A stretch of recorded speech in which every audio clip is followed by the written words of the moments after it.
Olá, sejam bem-vindos a mais um episódio da série GRI Woman Interviews, um espaço dedicado a conversas com as líderes do mercado imobiliário. Eu sou Estela Atacada, diretora de produção do GRI Clube Real Estate Brasil, e hoje converso com Natália Destro, Head of Wealth Planning da Julius Baer Family Office. Bem-vinda, Natália. Muito obrigada pelo convite, para mim é um prazer estar aqui hoje com você, podendo dividir um pouquinho da minha experiência nesse tema. Natália, o Brasil passa hoje por um momento econômico dinâmico e cheio de complexidades. Quando falamos em sucessão patrimonial, qual o melhor caminho para iniciar o planejamento? Stella, você sabe que essa pergunta é uma ótima pergunta que eu ouço muito, né, das famílias com quem eu converso. Eles sempre me perguntam, né, Natália, qual que é o melhor caminho? Quando eu devo começar a pensar no meu planejamento?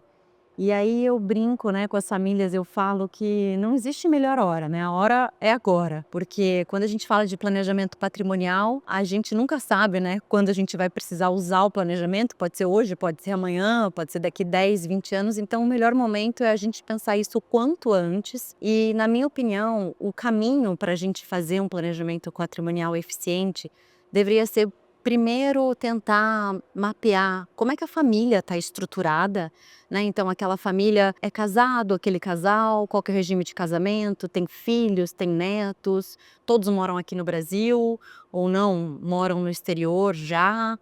Depois disso é muito importante fazer também um mapeamento do patrimônio daquela família, né, então como é que está composto o patrimônio da família? São aplicações financeiras, participações societárias, imóveis, esse patrimônio está localizado aqui no Brasil, está localizado lá fora.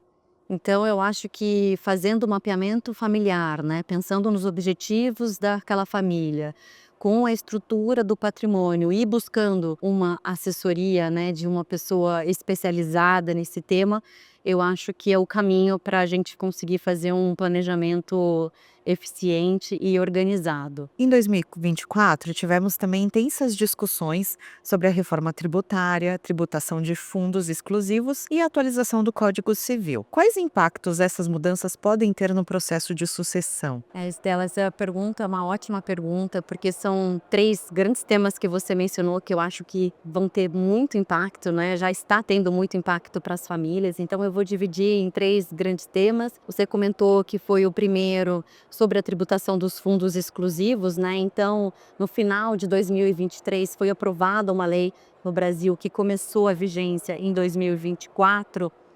Essa lei, ela trouxe então esse fim do diferimento fiscal para essas estruturas de fundos exclusivos.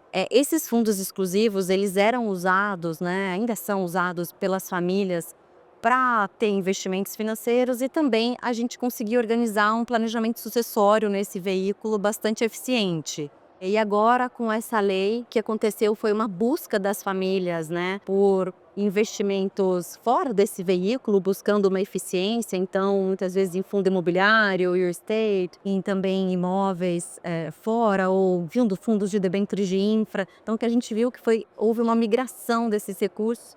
E para planejamento sucessório trouxe um desafio, né? Porque antes eu organizava a sucessão naquele veículo e agora eu passo a ter que fazer, né, e a olhar a sucessão em todos os veículos que o cliente migrou. E essa mesma lei que foi aprovada em 23, ela trouxe também o fim do diferimento fiscal para os investidores brasileiros que têm estruturas no exterior. Então, a partir de 2025, esses investidores também vão começar a pagar um imposto anual sobre esses lucros que forem auferidos aí nesses investimentos feitos lá fora. Então, também tem bastante impacto, né, para o planejamento sucessório.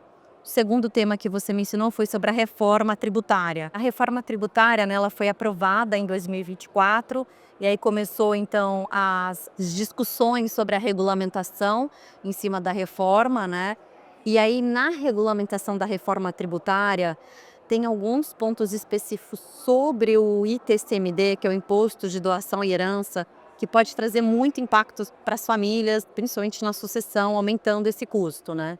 Então, o que esse projeto trouxe, ele está buscando novos fatos geradores de imposto que a gente não tem, né? Então, fatos novos geradores de pagamentos desse TCMD e também um aumento da base de cálculo do imposto. Então, eu vou dar um exemplo sobre os imóveis, né?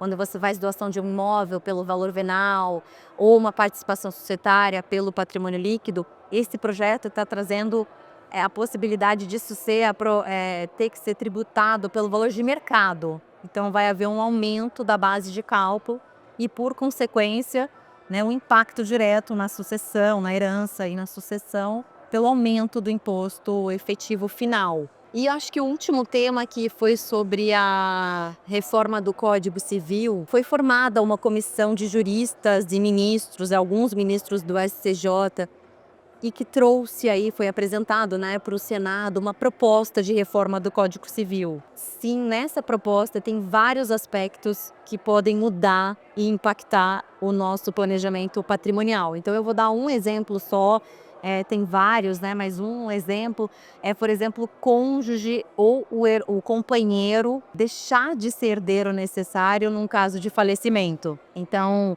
com certeza as famílias, né, se isso acontecer, vão precisar olhar o planejamento, olhar as estruturas que já foram feitas e se organizar. E o que a gente vê na prática com relação a esse tema é que, mesmo se essa reforma não for adiante ou ela demorar, o que está acontecendo é que alguns juízes já estão entendendo e aplicando algumas regras desse projeto na prática. Então, eu acho que a gente precisa estar atento, olhar, né, qual que é o impacto disso para cada família e buscar aí alternativas para a gente fazer essa sucessão de forma organizada e eficiente. Perfeito.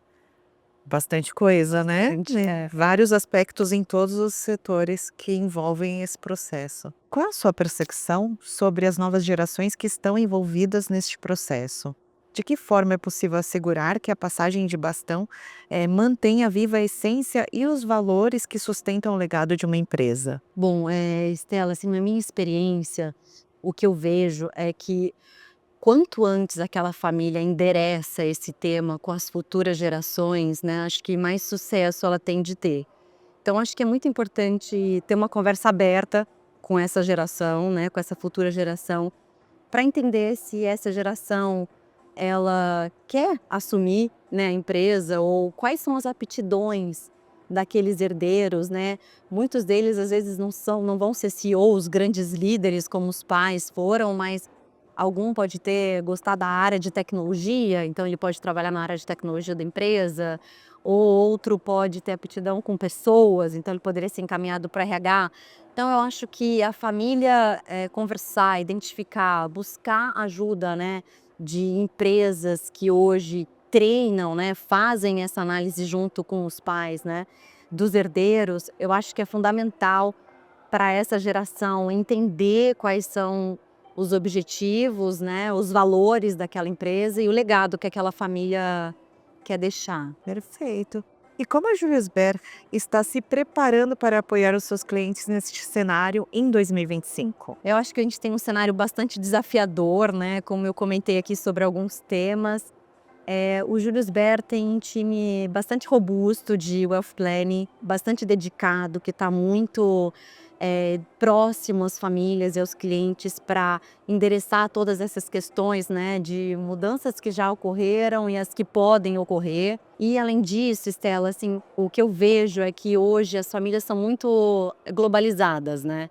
Elas têm patrimônio aqui no Brasil, têm patrimônio no exterior, os filhos vão estudar fora, às vezes a própria família se muda, né, do país.